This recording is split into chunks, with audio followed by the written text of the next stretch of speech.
시청자 여러분 안녕하십니까. 지금부터 전옥현의 안보정론을 시작하겠습니다. 이제 벌써 8월 20일 금요일 아침입니다. 첫 방송이 되겠는데요. 이번 시간에는요, 이준석 국민의힘 당대표, 여러분들 아시다시피 지금 논란의 복판에 서 있는 인물 아니겠습니까? 이준석 대표가 이 조선일보하고요, 이 독점 인터뷰를 했습니다. 그래서 지난 8월 18일 날 한 차례 인터뷰를 했고요. 그리고 이어서 어제 또 추가적인 전화 인터뷰를 했어요. 그렇기 때문에 최근에 여러 가지 따끈따끈한 굉장히 그야말로 이 논쟁이 많은 이슈들에 대해서 이준석 대표가 여러 가지 입장문을 밝혔습니다. 굉장히 포인트들이 많아요. 그렇기 때문에 제가 가능하면 이거 거의 지면 한 면을 다 장식하고 있는데요. 여러분들께 이해를 돕도록 하기 위해서 가능한 많이 좀 소개시켜 드릴까 합니다. 이걸 보시면 한마디로 얘기해서요, 지금까지 언론에 나왔던 얘기 전부 다 오해다 이거예요. 전부 다 오해다. 그리고 지금까지 얘기했던 대로 본인은 지금까지 일관성 있는 얘기는 있어요. 나는 윤석열 총장이 가장 상징성이 큰 인물은 맞다. 왜? 문재인 대통령하고 가장 강력하게 맞선 그 상징성이 있고, 그러다 보니까 여론 지지가 높은 거 다 인정한다. 그러나 윤석열 총장만을 생각하는 경선 관리자는 될 수 없고, 멸치, 고등어까지 다 공정하게 관리할 책임이 있다. 이 입장을 내세우고 있고요. 또 하나, 나는 여당을 비판하는 것도 물론 필요하지만은 여당을 비판하는 것은 후보들이 비판하라. 나는 당 개혁에 매진하겠다. 이게 두 번째 포인트고요. 그 다음에 또 하나는요, 지금 여야 막론할 것 없이 대선의 후보들이 자기 집도끼 챙기는 데만 지금 굉장히 몰두하고 있는데, 집도끼만 가지고서는 절대 승리할 수 없다. 따라서 2030 여기를 좀 챙겨야 되기 때문에 이러한 노력을 본인은 계속하겠다. 그리고 지금 현재 녹취록과 관련해서 원희룡이 주장하는 것은 전혀 사실이 아니다. 이 갈등 상황을 정리하는 것이지 윤석열 총장을 정리하겠다는 게 아니다. 그래서요, 이 인터뷰 내용을 보면 지금까지 이런저런 기회에 이준석 대표가 했던 얘기 그대로 반복하고는 있습니다만은 그 논리의 전개 한번 우리가 제대로 알 필요가 있지 않나 하는 생각이 들어요. 왜냐하면 지금 당원 게시판에 지금 난리가 났지 않습니까? 이런 정당을 가지고 과연 정권 교체를 할 수 있겠느냐? 내가 탈당하겠다. 이런 요지가 지금 많이 지금 떠오르고 있어요. 그렇기 때문에 여전히 그 고집, 어떻게 보면 이제 일종의 고집이고요. 이제 이준석 대표는 내 말이 맞다. 여기에서 조금도 달라지는 것이 없어요. 그렇기 때문에 이준석 대표의 이 논리적인 사고의 흐름을 우리가 정확히 알아야만이 이런 아집과 고집, 독선과 말하자면 이런 일방적 당 운영, 이런 거에 대한 이 견제가 앞으로 계속될 수밖에 계속돼야만 하기 때문에 이준석 대표가 이 조선일보 최승현 논설위원인데요. 이 논설위원하고 인터뷰한 내용을 여러분들께 한번 자세하게 말씀을 드리겠습니다. 자, 한마디로요, 경선 관리가 불공정하다고 하는 의혹, 이거 전혀 사실이 아니다. 공정하게 하고 있고 윤 총장과 그리고 가까운 측근들이 당을 흔들고 있다. 이 생각에 전혀 변화가 없습니다. 그래서 지금 제기되는 논란들은 모두 본인의 생각에 대한 오해에서 비롯된 것이고요. 경선 과정은 지금까지도 그리고 앞으로도 철저하게 공정하게 될 것이다. 그리고 경선 과정에서 전통적 지지층 결집에 몰두하면서 이 4.7 재보선과 전당대회 과정에서 확보했던 청년 세대들이 굉장히 동의하고 있기 때문에 나는 당의 확장성만을 염두에 두고 말하자면 대선에 임하겠다. 이런 입장입니다.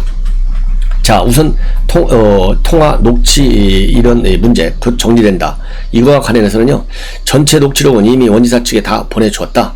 더 이상 대응할 생각이 없고 곧 정리된다는 것은 당 내부 갈등이 정리된다는 뜻이다. 그리고 여의도 연구원 조사에서 최근 내부 논란이 당과 후보들 지지율에 악영향을 미치고 있기 때문에 이 국면이 길게 갈 수 없다는 취지로 말했던 것이고, 그런데도 원지사가 윤 총장이 정리된다는 취지로 주장하니까 도대체 무슨 목적인지 모르겠다. 통화 녹취 자체가 문제라는 거, 이거는 기계가 그렇게 돼 있어서 그런데 아예 녹취가 안 되는 아이폰을 살까, 이런 생각도 하고 있다. 그리고 윤 총장과 불필요한 신경전을 벌이는 것이 아니냐, 이런 질문에 대해서는요, 당내 인사 중에서는 사석에서 윤 총장과 가장 많이 만난 사람 중에 한 사람이라고 생각한다. 수차례 회동해서 대화가 안 되는 부분을 느낀 게 전혀 없다. 이 부분은요, 윤석열 총장도 아주 소통이 잘 되고 있다라고 밝힌 바 있어요. 윤석열 총장은 문재인 정권의 실정에 실망한 국민이 밀 수 있는 가장 상징성 인물이다. 그만큼 문정권이 탄압에 맞서는 과정에서 많은 국민이 심정적 응원을 하면서 깊은 유대가 형성돼 있다.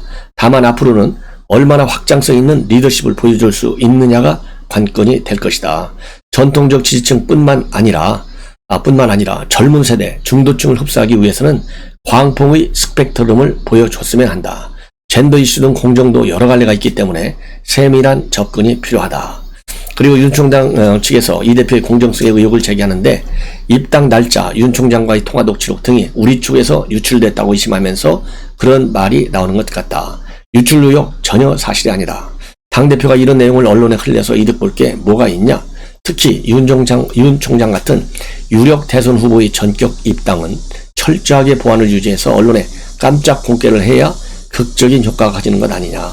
중간에서 여러 가지 오해를 만드는 분들이 있지 않나.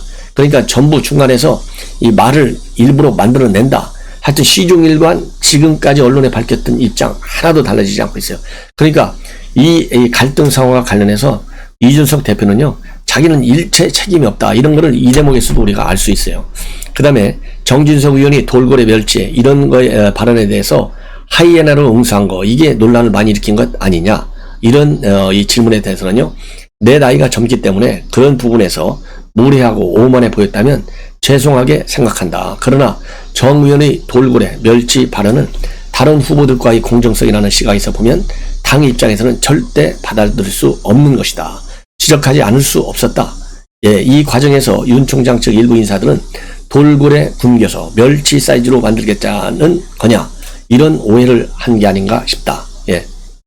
그 다음에 이 윤 총장이 대면 지구를 떠난다고 했던 동영상, 이 도는 거, 이거와 관련해서는요, 지난 3월에 촬영한 유튜브였는데 농담처럼 한 거였다. 그리고 당시에는 안철수 윤 총장 전부 당 밖에 있었기 때문에 당연히 당 싸움으로서는 그렇게 자기가 얘기한 것이 맞았다는 얘기예요. 이거 농담 같은 얘기였는데 엉뚱하게 해석되고 있다. 그냥 단일화 승리와 그 다음에 당에 대한 애정을 강조하기 위한 발언이었다. 물론 이런 측면도 물론 있겠죠. 그러나 중요한 것은 아무리 당에 대한 애정을 강조한다 하더라도 이런 데서 그러니까 애송이에 불과하다, 이런 폄하를 받을 수밖에 없는 거예요. 그 다음에 주자들의 의사를 확인도 안 하고 토론을 너무 밀어붙인 것이 아니냐 이랬더니요, 이 문제에 관해서는 경준의 아이디어일 뿐이다. 자기 아이디어가 아니다. 이것도 누차 밝힌 얘기잖아요. 그러니까 나는 여기에 대해서도, 토론 많이 하는 것에 대해서도 전혀 책임이 없다. 이런 거를 또다시 강변하고 있어요. 그러면서 뭐라고 얘기하고 있느냐면요, 다만 코로나 시국에 최대한의 시너지를 내는 그런 이 토론회가 되어야 된다는 것은 참고를 하겠다. 그렇지만은 멸치로 지목됐던 후보들이라도 국민 앞에 자기 생각을 풀어 놓으면서 숨쉴 공간을 마련해주는 포용적 경선이 됐으면 하는 그런 바람도 있다. 2012년 대선 경선 당시에 모든 게 박근혜 당시 유력 후보 중심으로만 돌아가는 상황이 본인한테는 폭력적으로 보였다는 겁니다. 그래서 이번에는 좀 달랐으면 한다. 그리고 당 대표 출마 선언 당시 공약이었던 후보 간 2대2 팀 토론 배틀은 꼭 하고 싶다. 이것이 이제 당 대변인 뽑을 때 했던 토론 배틀 형식이잖아요. 이거는 반드시 강행하겠다 이거예요. 그래서 아까 말씀드린 대로 이 토론 배틀과 관련해서도 자기가 공약했던 거기 때문에 밀겠다. 그리고 아까 쭉 말씀드렸던 이 논란이 되고 있는 윤석열 총장 정리된다, 이런 얘기. 그 다음에 토론을 이렇게 많이 하는 것이 옳으냐, 그건 내 얘기가 아니다. 이러면서요, 전부 미꾸라지 같이 빠져나가요. 참 신기한 사람이에요. 참 대단한 사람입니다. 그 다음에 주자들보다 당 대표가 돋보이려 한다는 지적도 나온다. 이 부분에 대해서는요, 윤석열 총장이 불참했던 당 주최 봉사활동 행사나 간담회에 대해서 당 대표가 대선 주자들 줄 세우려 한다는 말이 나오는데 전혀 그렇지 않다. 내가 원래 배움을 나눈 사람들이라는 교육 봉사활동을 했던 사람이다. 나 같은 사람들이 제일 싫어하는 게 일회성, 전시성 봉사활동이다. 그 행사가 내 머리에서 나온 발상이 아니라는 얘기다. 이런 식으로 당 안팎에서 오해되고 있는 측면이 많다. 당 대표가 당내 경선 과정에서 얻어맞는 건 당연한 일이라고 생각하는데 계속 맞으니까 누적돼서 힘든 측면도 있다. 이 부분은 좀 이해는 가요. 힘들겠죠. 스트레스 받겠죠. 그래서 이 스트레스 받으려면 본인이 지금까지 주장 이렇게 일관되게 좋게 얘기하면 일관성이고요. 나쁘게 얘기하면 면피성 발언만 일관성 있게 하는 거예요. 그러니까 문제가 심각한 거예요. 그래서 이 문제가 심각하기 때문에 계속 우리 당원들, 국민들은 비판할 수밖에 없어요. 왜? 정권 교체를 해야 되는데 당 대표라는 사람이 저렇게 자기 생각만 고집하고 있는 독단과 아집에 빠져 있으니까. 그래서요, 누적돼서 힘든 측면이 있다 하면 누적되지 않게 해야 될 거 아니에요. 누적되지 않게 하기 위해서는요, 말이 지금 너무 많아. 하나하나 다 반박하고 있잖아요. 지금도 이런 말하자면 패널성 발언을 그만두고 무조건으로는 제가 잘못입니다. 제 생각이 짧았습니다. 이렇게 얘기해야지. 제 생각을 오해하고 있습니다. 그거는 제 생각이 아니고 경준의 생각입니다. 이런 식으로 돌아가면요, 누적이 되고 본인한테는 스트레스가 누적되지만요, 국민들한테는 아, 이거 국민의힘을 믿을 수 없겠구나 라는 회의감이 더 누적돼요. 그러면 정권 교체라고 하는 우리의 목표가 날아가게 돼 있어요. 이런 거를 지양하라. 저는 이렇게 얘기하고 싶어요. 그 다음에 이제 선관위원장, 이 서병수, 이것도 논란이 많다. 그랬더니요, 또 뭐라고 이건 또 미꾸라지가 빠져나간 줄 아세요? 선관위원장은 아무것도 결정되기가 없다. 최고위원들과 긴밀하게 충분히 논의해 결정할 얘기다. 다만 선관위원장은 경선의 심판이기 때문에 선수라고 할 수 있는 각 후보 측에서 어떤 사람을 지목해 추천하거나 반대해서는 안 된다. 선수가 심판을 정하면 동네 축구가 되는 것 아니나 엄격하게 결정하겠다.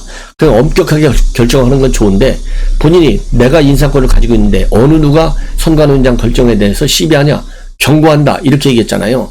이런 사고, 그리고 여기에서는 지금 충분히 상의한다 해놓고서 미리 딱 서병수 밀겠다 해놓고서 최고위원한테 전화로 서병수 밀어달라 이렇게 얘기했다는 거하고 말이 안 맞잖아요. 이래서 전부 면피성, 회피성, 이 독선, 아집 이렇게 지금 딱 머릿속에 차 있다. 이런 얘기를 할 수밖에 없는 거예요. 예. 그 다음에 유승민 의원을 지원할 것이란 의구심. 당 대표가 나서 한 번도 통한 적이 없다. 예. 이렇게 얘기하고 있는데요. 통화한 적이 있다 없다가 중요한 게 아니에요. 아니 10년 지기를 지금 최근에 한 몇 달간 여러 가지 상황 때문에 전화 안 한다고 해서 10년 지기하고 신뢰관계를 완전히 깼다. 믿음이 없어졌다. 그 사람을 버렸다. 이렇게 생각할 사람이 있어요? 오히려 머릿속은요 더 단단히 굳어지는 거예요. 그러니까 유승민 의원이 최근에 우리 국민의힘 보좌진과 회동에서도요, 이준석 대표가 옛날에 자기 경선할 때 자기 그러니까 이 인턴할 때 자기 방에서 와서 인턴했다. 이렇게 은근히 관심을 자극시키잖아요. 이렇게 관계가 강하다는 것을 다시 리마인드 시켜주잖아요. 이 얘기는 결국 뭡니까? 이준석이 힘이 되는 대표가 되려면 내가 후보가 돼야 돼. 그래서 윤석열과 인석이가 싸우고 있잖아. 원희룡과도 싸우고, 유승민이가 당 후보가 되면 싸울 일 없어. 정권 교체에 더 도움이 돼. 이런 메시지를 주고 싶어 하는 게 유승민 생각 아니겠어요? 그래서 통화한 번 없다, 한 적이 없다, 이런 걸 가지고 우리 국민들이 또 이 당원들이 넘어갈 것 같으냐? 너무 쉽게 받아가지 말아달라. 저는 이렇게 얘기를 하고 싶어요. 그 다음에 안철수 당 대표 협상 성의가 부족했던 것 아니냐? 그랬더니요, 최대한 양보하려고 노력했고 2달간이나 비대 최고위원 자리를 비워놨다. 예, 그리고 안철수 후보가 와야만이 비빔밥이 다채로워진다는 생각이었다. 예전의 불편한 관계가 있었지만은 나는 개인적 감정은 없었다. 지금 개인적 감정이 없었다고 하는데요. 이 합당 과정에서 뭐라고 했습니까? 나는 휴가 가니까 알아서 해. 휴가 딱 가고 나면 더 이상 협상 없어. 얼마나 몰아붙였어요. 예, 그 말 한마디가 안철수 당 대표뿐만 아니라 합당을 바라는 우리 야권에 있는 국민들한테 엄청난 상처를 준 거예요. 그렇기 때문에 나는 최대한도 양보하려고 노력했다. 설령 노력했더라도 그 진실성이 인정을 못 받는 거예요. 예.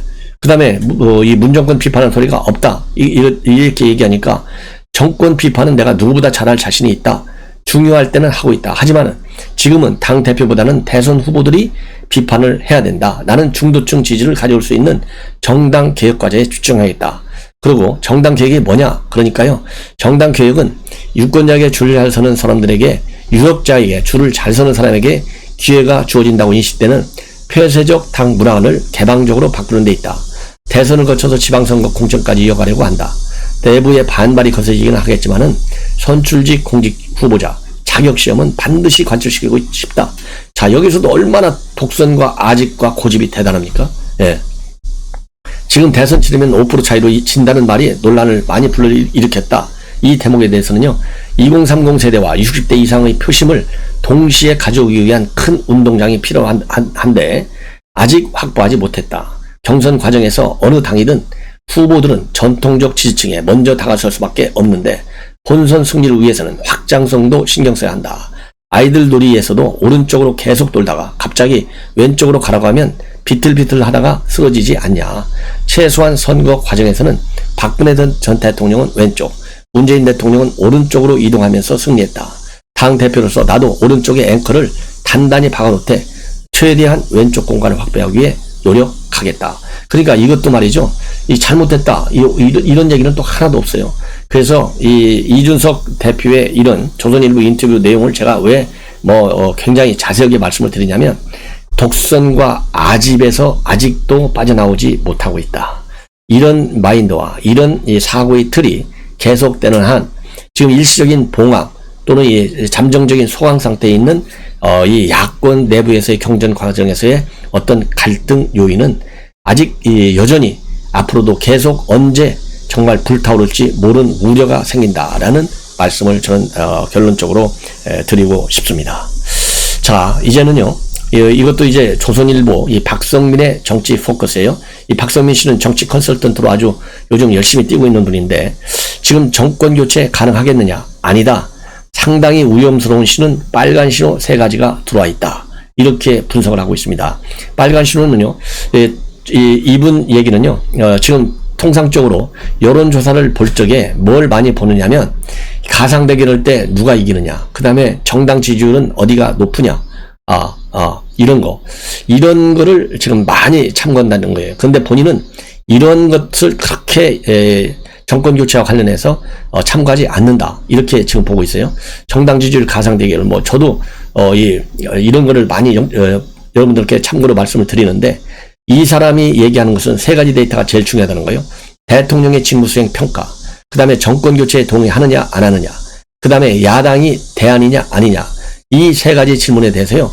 최소한도 20%의 편차가 나야만이 안정적 정권 교체를 할 수 있다는 신호로 볼 수 있다는 겁니다. 그래서 대통령 직무수행 평가, 정권 교체, 야당 55대 35 이게 돼야 되는데 요 최근에 나오는 여론조사 결과를 보면 그렇지 않다는 겁니다. 그렇기 때문에 지금은 빨간 신호가 들어와 있다. 이렇게 볼 수밖에 없다라는 이 논리를 내세우고 있어요.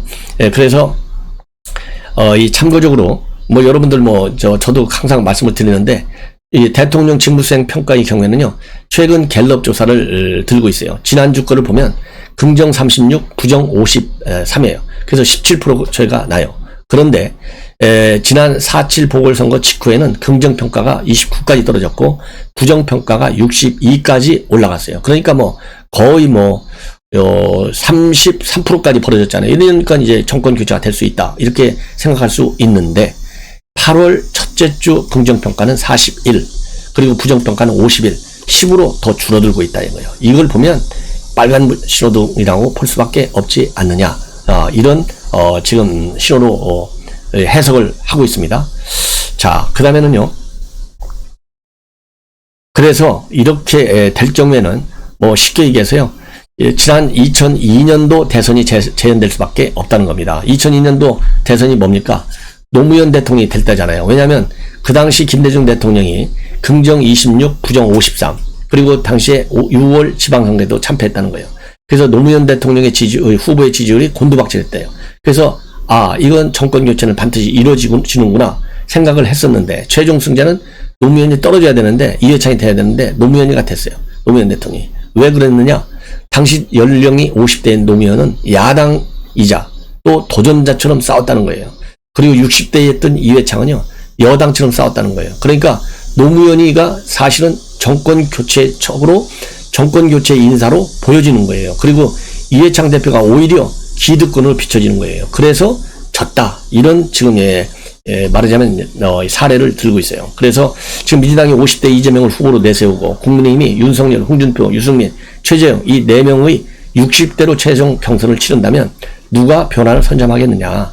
국민의힘은 이재명 지사의 인성을 문제 삼는 모양이지만은 노무현의 직설적이고 거친 말투조차 기득권에 대한 분노로 그 당시 받았다는 거예요. 그래서 김대중과 다른 노무현이 그랬듯이 문재인과 전혀 다른 이재명도 정권 교체의 성격이 있다. 그래서 2012년도 이명박과 다른 박근혜도 마찬가지였던 것 아니냐. 그러면서요. 국민의힘은 지금 힘도 잃고 꿈도 잃고 길도 잃었다. 비전도 없고 리더십도 없고 전략도 없다.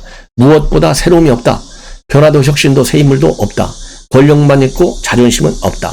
정말로 국민의힘은 문재인 대통령이 임명한 사람으로 이겨도 정권 교체라고 믿는 거냐. 국민의힘 정치인들은 윤석열 최재형이 중도를 향한 변화는커녕 국민의힘보다 더 보수적으로 움직여도 권력을 쫓아 줄서기 바쁘다 이거예요. 이러고도 정권 교체를 할 수 있겠느냐.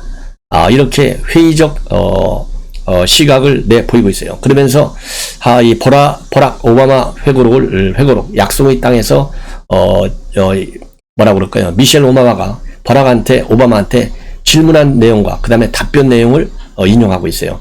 버락, 왜 당신이 대통령이 되어야 해? 이렇게 부인이 물어봤다고 합니다. 그러니까 뭐라고 대답했느냐?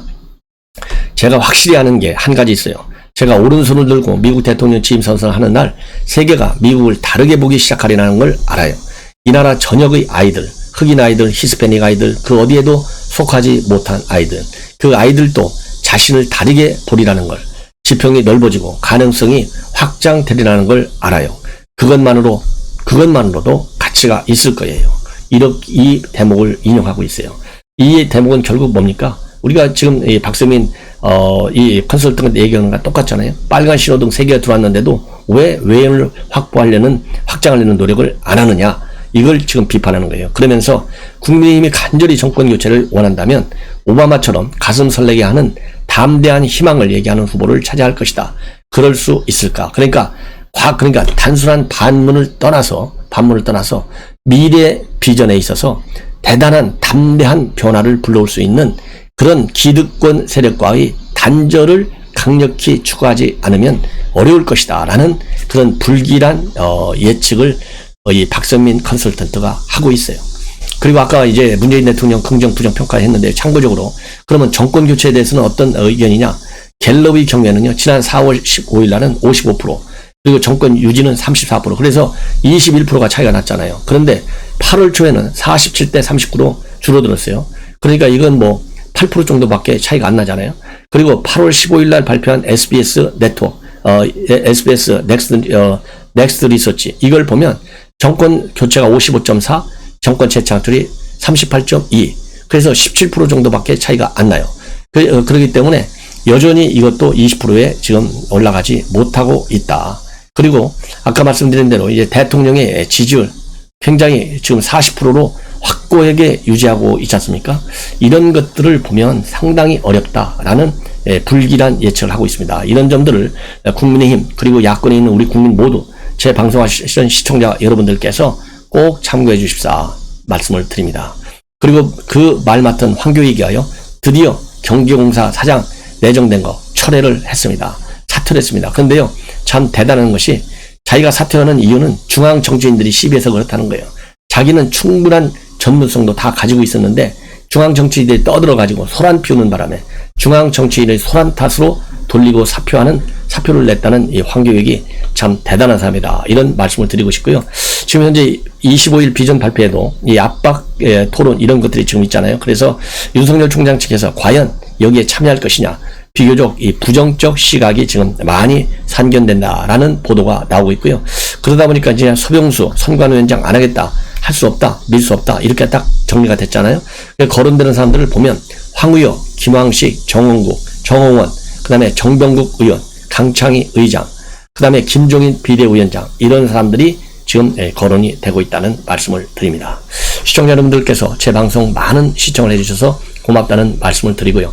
더 빠르고 정확한 정론으로 이 대선 청구에서요, 정권 교체를 이뤄낼 수 있다는 평가를 받는데 기여하는 그런 유튜버가 될 수 있도록 더 많은 노력을 할 것을 약속드립니다. 감사합니다.